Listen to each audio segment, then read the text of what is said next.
Olá, paz do Senhor, sou o pastor J.C. Silva com um foco na lição sobre o livro do profeta Jonas, um alerta para cumprir o chamado de Deus. Hoje eu vou mostrar o cenário histórico da mensagem do profeta Jonas, analisando acerca da tentativa de fuga do profeta, extraindo lições importantes que devem ser consideradas e aplicadas na atualidade.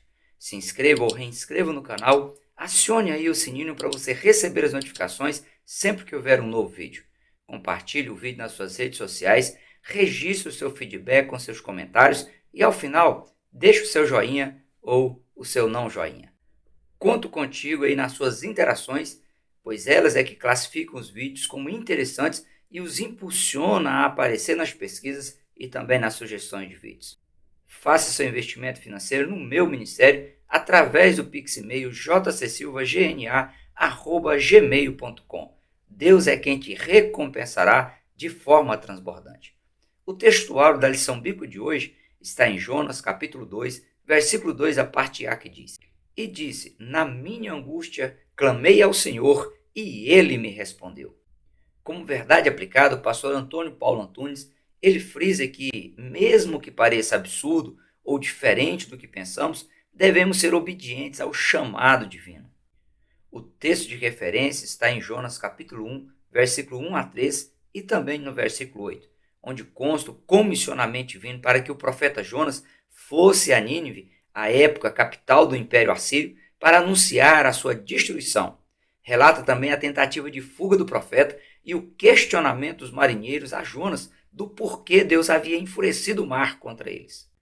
Atualmente, o local da antiga cidade de Nínive está a moderna cidade de Mossul, uma província do estado de Ninawa, às margens do rio Tigre, terceira maior cidade do atual território do Iraque. O cenário que Jonas iria encontrar em Nínive era desafiador, pois se tratava de um povo extremamente violento, cruel e desumano com seus prisioneiros de guerra, sendo considerados, à época, os mais sanguinários. Eles furavam e também arrancavam os olhos das pessoas vivas, esfolavam e arrancavam parte dos corpos, principalmente as orelhas e os narizes das pessoas ainda vivas. Faziam pirâmides de cabeças humanas, se gabavam de cometer injustiça social com seus prisioneiros, eram um povo arrogante, desonesto, ímpio e sem escrúpulos, eram extremamente materialistas e tinham uma sede insaciável pelo poder e pelo domínio. Na guerra, eles eram conhecidos pelo estilo impiedosamente bárbaro. Se imaginando invencíveis e, acima de tudo e de todos, os assírios ninivitas se tornaram alvo da ira de Deus, que agiu para confrontá-los por meio do profeta Jonas, que era natural da cidade de Gatief, da tribo de Zebulon, na região da Galileia, próximo à cidade de Nazaré, na atual aldeia de Meshhad, em Israel. Jonas ele era filho de Amitai e Rivca, nativos também de Gatief, que à época fazia parte do Reino do Norte, também conhecido como Reino de Israel. Inclusive, Jonas ele foi um forte aliado no esforço de expandir as fronteiras do Reino do Norte, sendo lembrado como o profeta que profetizou a expansão territorial de Israel, profecia que se cumpriu no reinado de Jeroboão II, que reinou entre os anos de 793 a 753 a.C.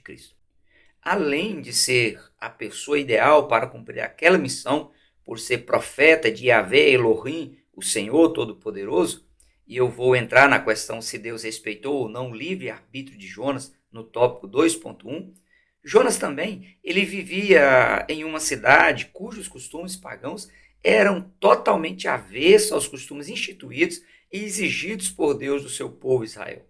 Quanto à data em que o livro do profeta Jonas foi escrito, apesar de haver quem afirme que o livro tenha sido escrito na Palestina entre os anos 853 a 824 a.C., é bastante controverso, podendo ter uma variação muito grande, o que impossibilita qualquer precisão da data em que o livro foi escrito. O fato de ser dito no livro que Nínive era uma grande cidade não indica necessariamente que, quando o livro foi escrito, a cidade de Nínive já tivesse sido destruída, o que colocaria o livro como sendo escrito depois do ano 612 a.C., data da destruição da cidade de Nínive. Mesmo porque Jonas, em nenhum momento, ele cita a destruição da cidade, mas apenas a sua preservação da destruição. A mensagem entregue por Deus a ser transmitida pelo profeta Jonas, ela foi destinada aos assírios na cidade de Nínive, capital do império, e isso infere que a mensagem também ela era extensiva a todo o império assírio e era uma mensagem absolutamente condenatória, porém de um cunho pedagógico para gerar arrependimento e busca pelo perdão divino. De acordo com Jonas capítulo 3, versículo 4, começou Jonas a entrar pela cidade a caminho de um dia e pregava e dizia: ainda 40 dias e Nínive será subvertida. Mesmo sem querer e colocando a sua vida em risco, Jonas ele entregou essa mensagem breve, simples e objetiva. Jonas ele foi direto e em nenhum momento Jonas cita o porquê Deus provocaria a destruição da cidade. Esse fato curioso ele ressalta a estratégia divina para levar os ninivitas à reflexão profunda das próprias ações e reações pessoais para eles mesmos descobrirem o porquê da ira de Deus contra eles. Há situações em que, caso o pecador tenha nominados e exposto os seus pecados, ele vai se sentir confrontado, constrangido a reagir com fúria, e isso impossibilita haver arrependimento e conversão genuína. Há momentos também em que o próprio pecador ele precisa fazer uma autorreflexão do seu estilo de vida pessoal, analisar suas atitudes, seus comportamentos, suas preferências e escolhas pessoais, se convencer de sua condição miserável diante de Deus e tomar a iniciativa de se dispor a buscar o perdão divino. No tópico 2.3 desta reflexão, eu vou aprofundar sobre a resposta dos assírios ninivitas à mensagem profética de Jonas. Quanto à resistência do profeta Jonas ao chamado para ir a Nínive, tem pelo menos dois fatores que servem como pano de fundo. Apesar do compromisso assumido diante de Deus em exercer o ministério profético, Jonas ele resistiu em ir à cidade de Nínive, principalmente porque os assírios eles eram vistos como pessoas que estavam fora do plano redentor, já que os israelitas acreditavam que a salvação ela estava restrita à nação de Israel, que era o povo escolhido por Deus. Outro fator que, do ponto de vista humano, classificava os assírios ninivitas como merecedores do castigo divino, era o fato de se tratar de um povo extremamente violento, cruel, desumano com seus prisioneiros de guerra, sendo considerados os mais sanguinários em sua época, conforme mencionado anteriormente. Esse segundo fator ele também pesou na decisão de Jonas, pois além de as características dos ninivitas causar indignação e desejar que Deus os castigasse, provocava também medo, pois colocava a vida do profeta em risco. De fato, a missão de Jonas e de tantos outros profetas foi desafiadora, pois Jonas ele estaria enfrentando e confrontando o inimigo no próprio território do inimigo, que era um inimigo egoísta, prepotente, e Jonas estaria entregando uma mensagem de extermínio àquela gente. Apesar de Jonas se levantar reagindo ao chamado divino, a intenção imediata foi no sentido de desobediência à ordem recebida. A intenção de fuga do profeta Jonas, ela foi fruto de um planejamento irracional e de uma decisão impensada e precipitada, pois Jonas, além de demonstrar que não iria à cidade de Nínive, em desobediência a Deus, ele tomou a direção extremamente oposta a que Deus havia o indicado. Em Gat-Hefer, Jonas estava a pouco mais de 820 quilômetros de Nínive e se propôs a ir a Tarsis, que ficava a 4.365 quilômetros de Nínive, em torno de 5,3 vezes mais longe. Só para descer lá para o porto de Jope, a atual cidade de Tel Aviv, capital política de Israel, pouco mais de 52 quilômetros de Gat-Hefer, Jonas ele teve que caminhar cerca de 3 dias. A questão de algumas versões bíblicas mencionar que Jonas ele fora engolido por uma baleia gera controvérsia no relato bíblico, pois especialistas eles afirmam ser impossível a uma pessoa passar na garganta de uma baleia, já que o esôfago da baleia ele é muito estreito, insuficiente para uma baleia engolir uma pessoa, e caso uma baleia tente engolir uma pessoa, ela acaba entalada. No entanto, o texto bíblico original não especifica que tipo de peixe tenha engolido Jonas. O termo hebraico utilizado é ketos, e serve para definir uma grande criatura marinha, um peixe enorme e não uma baleia especificamente. O que se pode afirmar com precisão é que Deus ele se utilizou de uma criatura marinha enorme para criar o ambiente no qual Jonas ele pudesse sobreviver por mais tempo dentro do mar e fosse reconduzido ao litoral em segurança. O compromisso assumido por Jonas em exercer o ministério profético foi o que o obrigou a ir à cidade de Nínive nessa missão profética e nunca o que hereges eles têm afirmado equivocadamente, alegando que Deus não respeitou o livre-arbítrio de Jonas e que Deus não respeita o livre-arbítrio humano. À época, as pessoas elas escolhiam participar da escola dos profetas para se preparar e fazer o voto de exercer o ministério profético, se mantendo fiel e leal a Yahvé, Elohim, mesmo que lhe custasse a vida. De acordo com a orientação divina, é melhor uma pessoa deixar de fazer um voto diante de Deus do que uma pessoa votar e não cumprir o seu voto.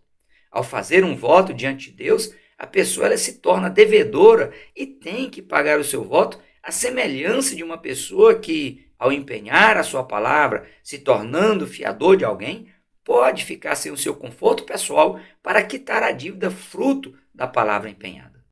Jesus ele reforçou essa verdade ao dizer: porque por tuas palavras serás justificado e por tuas palavras serás condenado.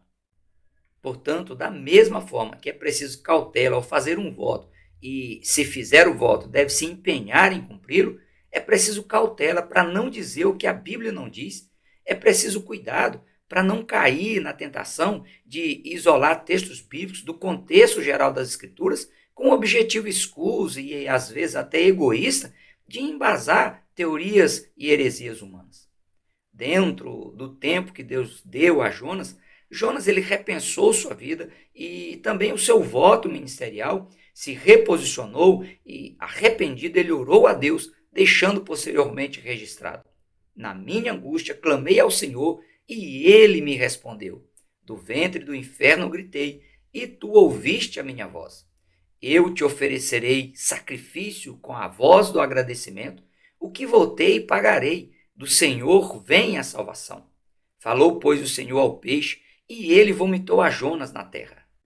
Jonas ele foi vomitado da grande criatura marinha no litoral do mar Mediterrâneo mesmo, possivelmente na praia da cidade de Latáquia, no atual território da Síria, ao norte de Jope, tendo que caminhar cerca de 885 quilômetros até a cidade de Nínive. Além de perder tempo na entrega da mensagem profética a Nínive, pegando uma rota similar se Jonas estivesse em Gatief, ele teve o seu percurso aumentado em aproximadamente 120 quilômetros, acrescentando em quase uma semana o tempo de viagem. Ao chegar em Nínive, a mensagem entregue por Jonas, ela foi entregue sem nenhuma alteração.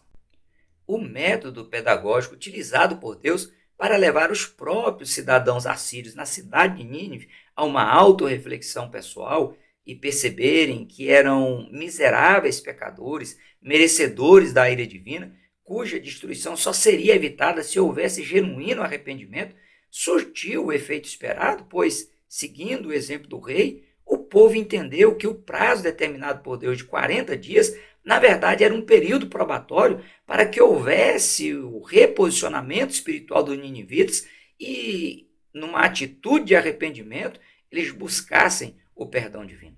Essa verdade ela está impregnada em todo o contexto bíblico, ficando claro que toda mensagem de juízo ela é, na mesma intensidade, um convite ao arrependimento e à conversão genuína aos propósitos de Deus para a vida humana.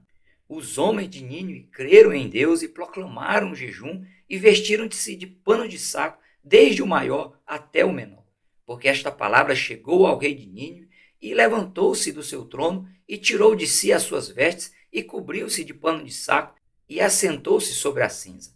E fez uma proclamação que se divulgou em Nínive por mandato do rei e dos seus grandes, dizendo: nem homens, nem animais, nem bois, nem ovelhas provem coisa alguma, nem se lhes dê pasto, nem bebam água. Mas os homens e os animais estarão cobertos de pano de saco e clamarão fortemente a Deus, e se converterão cada um do seu mau caminho e da violência que há nas suas mãos. Quem sabe se voltará a Deus e se arrependerá e se apartará do furor da sua ira e de sorte que não pereçamos? E Deus viu as obras deles, como se converteram do seu mau caminho, e Deus se arrependeu do mal que tinha dito lhes faria e não fez. Em toda a história do Reino do Norte, nunca houve arrependimento pleno como o que ocorreu na cidade de Nínive.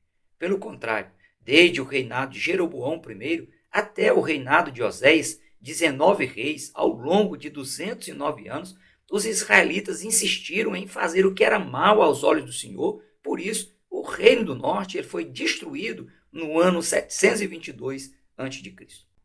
O fato de os ninivitas não terem perseverado no arrependimento e na dedicação em se ajustar à vontade de Yahvé Elohim, no ano 612 a.C., o Império Assírio foi totalmente destruído pelos caldeus e pelos medos. A mensagem de juízo, mas também de convite ao arrependimento e à conversão genuína à vontade de Deus, ela continua atualíssima e com a mesma importância, pois, da mesma forma, na atualidade, há pessoas cometendo atrocidades, agindo de forma desumana, aplaudindo a imoralidade, a corrupção, a injustiça, a inversão de valores, a banalização do sagrado, vivendo totalmente avesso à soberana vontade de Yahvé Elohim. Há pessoas que se posicionam no pedestal do ego humano, se imaginam autossuficientes, indestrutíveis, vivendo apenas para satisfazer seus sentimentos hedonistas ímpios e materialistas. Também há pessoas que, de forma insana, imaginam que podem fugir de Deus e descumprir os votos feitos diante de Deus de forma espontânea. Há pessoas insensíveis às necessidades que outras pessoas têm de conhecer a vontade de Deus para alcançar a salvação eterna. Por isso, abandonam os propósitos de Deus, abandonam seus ministérios ou direcionam seus ministérios como bem lhes parece melhor. Precisamos estar atentos em aceitar os propósitos de Deus, em proclamar a mensagem de Deus, em cumprir o ministério que Deus propôs a nós e também nos ajustar à vontade de Deus naquilo que nós precisamos melhorar. O poder de Deus ele é evidenciado ao longo de todo o livro do profeta Jonas, se mostrando absoluto, inquestionável e extraordinário.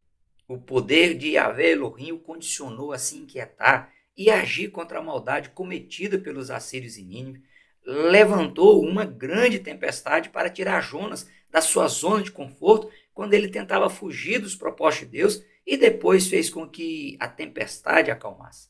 Providenciou uma enorme criatura marinha para servir de abrigo temporário para Jonas, redirecioná-lo no seu ministério e reconduzi-lo à terra firme. Foi capaz de, numa mensagem simples e direta, quebrantar os corações dos cidadãos do império mais sanguinário da época, levá-los ao arrependimento sincero e à busca por perdão em um jejum coletivo e absoluto, vestidos de panos de saco, em sinal de humildade plena e submissão absoluta à vontade de Yahvé Elohim. Acelerou o processo de crescimento de uma boboreira, denominado no hebraico de Kikaion, para servir de sombra para o profeta, e no dia seguinte mandou um verme destruí-lo. Uma excelente demonstração pedagógica de que nada foge do controle de Deus. O extremo, extraordinário poder de Yahvé Elohim proveu perdão em resposta ao arrependimento dos ninivitas e os preservou, ensinando ao profeta Jonas que os povos de todas as nacionalidades, e não apenas os israelitas, precisam de ter uma oportunidade de conhecer a vontade de Deus para se ajustar a ela, se arrepender dos seus pecados e se converterem genuinamente a Cristo Jesus. O pastor Antônio Paulo Antunes cita nos seus comentários o fato de que o salmista, ao meditar sobre a onipotência, a onipresença, a onisciência de Deus, ficou sobremodo maravilhado. E Yahvé Elohim, o Deus Todo-Poderoso, ele também se utiliza do seu poder extraordinário para exercer misericórdia e compaixão para com os corações quebrantados e contritos que se apresentam diante dele na busca do perdão. E Yahvé Elohim, além de promover perdão, ele reconcilia consigo o pecador arrependido e converso a Jesus Cristo. O verdadeiro arrependimento, ele promove mudança na vida da pessoa, pois gera tristeza, gera pesar pelas faltas e erros cometidos, impulsionando a pessoa a se reposicionar, a buscar o perdão divino e se esforçar para evitar reincidência, vivendo em novidade de vida. O genuíno arrependimento, ele gera mudança na mente, mudança na maneira de a pessoa pensar, de ver o mundo, de reagir ao sistema mundano, gerando um firme propósito no coração humano de agradar a Deus. Diferente do remorso que provoca inquietação e remordimento numa ação do bicho da consciência que gera conhecimento imediato da própria capacidade psíquica em fazer juízo de valor sobre os próprios atos contrários aos propósitos de Deus. Apesar disso, o remorso ele não produz mudança e ainda pode levar ao agravamento da situação da pessoa, como ocorreu no caso de Judas após trair Jesus. Choro e lamentação sem mudança de padrão de vida, de comportamento em relação ao sistema mundano, à prática do pecado e aos propósitos de Deus para a vida humana, nunca foi, não é e nunca será verdadeiro arrependimento. Tendo em vista a qualidade positiva do arrependimento demonstrado pelos ninivitas, Jesus mencionou esse arrependimento como sendo o padrão que deve ser seguido pela atual geração e que será utilizado por Deus para condenar os que se utilizam de um padrão de arrependimento diferente daquele arrependimento que ocorreu na cidade de Nínive. Fique atento, pois as suas atitudes pessoais após a demonstração de arrependimento é que vão definir se o seu arrependimento foi sincero, profundo, se foi genuíno ou se foi apenas remorso, fruto de uma experiência emocional desagradável. Quanto ao genuíno arrependimento, o bispo Abner Ferreira, ele frisa que é necessário abandono das práticas do velho homem, do velho estilo de vida mundano, é necessária evidência de um viver em novidade de vida dentro dos padrões das escrituras sagradas, é necessário diligência para não se acomodar e se tornar passivo ao sistema mundano, bem como para persistir em constante e resiliente renovação. Não fuja do seu chamado. Não abra mão dos seus votos de fidelidade, lealdade e compromisso em assumir e cumprir seu ministério. Ao invés de olhar os desafios como obstáculos intransponíveis, visualize-os como oportunidade de superação, de conquista, de expansão, de cumprir a nobre missão designada por Deus de acordo com seus propósitos eternos.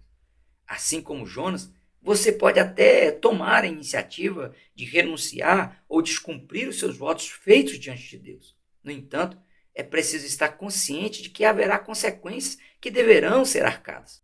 Ao invés de você querer fugir, desistir ou exercer ao seu modo as missões delegadas por Deus, se posicione na dependência de Deus e permita que o próprio Deus te capacite, te conduza, te proteja, te use poderosamente e te exalte como servo fiel e resiliente. De acordo com o que o pastor Antônio Paulo Antunes ressalta em seus comentários, pode-se afirmar que o chamado à obediência ele deve superar quaisquer tentativas da natureza humana em fugir da responsabilidade assumida diante de Deus, pois só assim a pessoa ela terá condições de entender e desfrutar o privilégio que é servir ao soberano Senhor do Universo, que capacita seus filhos e suas filhas a superar quaisquer limitações ou situações adversas. Muitos resistem ao chamado de Deus. Contudo, Deus continua chamando pessoas dispostas a anunciar a sua mensagem, que mesmo que contenha anúncio de juízo, oferece oportunidade de arrependimento e conversão a quem responder positivamente às boas novas de Jesus. A missão de cada cristão é anunciar a palavra de Deus, sendo fiel ao contexto geral das Escrituras, mediante o poder do Espírito Santo, pois somente o Espírito Santo é quem convence o ser humano do pecado, da justiça e do juízo, capacitando a pessoa a crer na salvação consolidada no sacrifício de Jesus Cristo. No entanto, o Espírito Santo só faz isso por meio de pessoas falhas, como Jonas, como eu e como você. Evite seguir o exemplo de Jonas, que quis ensinar como Deus devia agir ou reagir, chegando a se mostrar decepcionado ao ponto de desejar morrer devido às coisas terem acontecido diferente do que ele desejava. Conhecendo a Deus como Jonas conhecia, ele já deveria ter se preparado emocionalmente, se preparado psicologicamente para aceitar e exaltar a Deus pela forma como reage ao genuíno arrependimento humano. A misericórdia, a graça e o perdão de Deus ministrado aos ninivitas continua disponível na atualidade e podem ser alcançados por quaisquer pessoas, a exemplo dos cruéis, dos violentos, dos sanguinários, dos insensíveis ninivitas, que ao ouvirem a mensagem de juízo se arrependeram, clamaram pelo perdão divino e se dispuseram a viver uma vida de obediência à soberana vontade de Deus. Quem agir da mesma maneira colherá o mesmo resultado. Aproveite para você orar e pedir a Deus capacidade de exercitar misericórdia e compaixão pelas pessoas próximas a você e que estão profundamente carentes de ouvir a mensagem do Senhor para passarem à condição de salvos, livres da condenação eterna. Por hoje nós ficamos por aqui. Até o próximo encontro, se Deus quiser. Prossiga na paz do Senhor.